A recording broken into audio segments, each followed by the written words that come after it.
దళిత head మాస్టర్పై దాడి చేసిన మతోన్మాద దుండగులపై ఎస్సీ ఎస్టీ అట్రాసిటీ కేసు పెట్టి కఠినంగా శిక్షించాలని, దళిత ఉపాధ్యాయ ఉద్యోగులకు రక్షణ కల్పించాలని కేవీపీఎస్ రాష్ట్ర ఉపాధ్యక్షులు అతిమిర మాణిక్ ప్రభుత్వాన్ని డిమాండ్ చేశారు. కేవీపీఎస్ ఆధ్వర్యంలో సంగారెడ్డి కొత్త బస్టాండ్ వద్ద మతోన్మాద భూతం దిష్టిబొమ్మను దగ్నం చేశారు. ఈ సందర్భంగా వారు మాట్లాడుతూ, రంగారెడ్డి జిల్లా తుక్కుగూడ జెడ్పీహెచ్ఎస్ ప్రభుత్వ పాఠశాలలో హెడ్ మాస్టర్గా పనిచేస్తున్న రాములు క్లాస్లో విద్యార్థులకు లెక్కలు చెప్పే సందర్భంలో అందరినీ అడుగుతున్నట్లే అయ్యప్ప మాల వేసుకున్న విద్యార్థిని ప్రశ్న అడగడమే నేరమైందని, ఆ విద్యార్థి అయ్యప్ప స్వాములకు చెప్పడంతో వారందరూ పాఠశాలకు వెళ్లి హెడ్ మాస్టర్ రాములపై కులం పేరుతో అవమానిస్తూ విద్యార్థి కాళ్ళు మొక్కించారు. అంతటితో ఆగకుండా అక్కడికి వచ్చిన స్వాములందరి కాళ్ళు సైతం మొక్కించడం జరిగింది. దీనిని ప్రజాస్వామిక వాదులంతా తీవ్రంగా ఖండించాలని తెలిపారు. దళిత హెడ్ మాస్టర్పై దాడికి పాల్పడ్డ మతోన్మాద దుండగులపై ఎస్సీ ఎస్టీ అట్రాసిటీ కేసు పెట్టి వెంటనే వారిని అరెస్ట్ చేయాలని, కఠినంగా శిక్షించాలని వారు డిమాండ్ చేశారు. ఈ కార్యక్రమంలో కేవీపీఎస్ జిల్లా కార్యదర్శి ఉపాధ్యక్షులు శివకుమార్,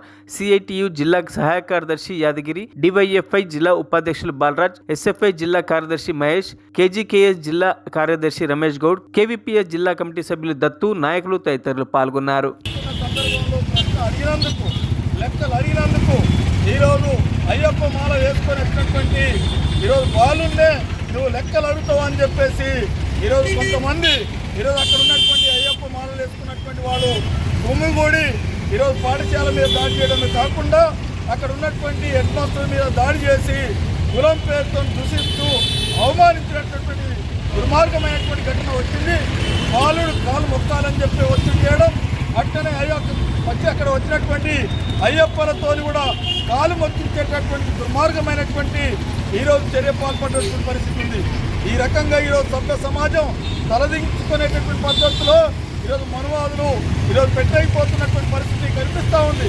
ఇవాళ ఈరోజు మొత్తం రాష్ట్ర వ్యాప్తంగా దళితుల మీద, దళిత ఉద్యోగుల మీద, దళిత ఉపాధ్యాయుల మీద పెద్ద ఎత్తున ఉన్మాద చర్యలకు పాల్పడుతున్నటువంటి పరిస్థితి ఉంది. ఇంత జరుగుతున్నా సరే ప్రభుత్వం పట్టించుకునే పరిస్థితి లేదు. ఇటీవల కాలంలోనే పార్లమెంట్లో బాబాసాహెబ్ అంబేద్కర్ని కేంద్ర హోంశాఖ మంత్రి అమిత్ షానే ఈరోజు పెద్ద ఎత్తున అవమానించేటటువంటి పద్ధతిలో మాట్లాడినటువంటి పరిస్థితి ఉంది.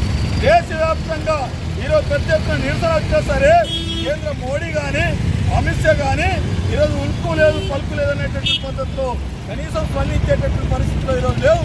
అదే రకంగా ఇవాళ తెలంగాణ రాష్ట్రంలో కూడా ఈరోజు రకరకాల పేర్లతోని మనువాదులు దళిత టీచర్ల మీద, ఉద్యోగుల మీద దాడి చేస్తున్నటువంటి పరిస్థితి ఉంది.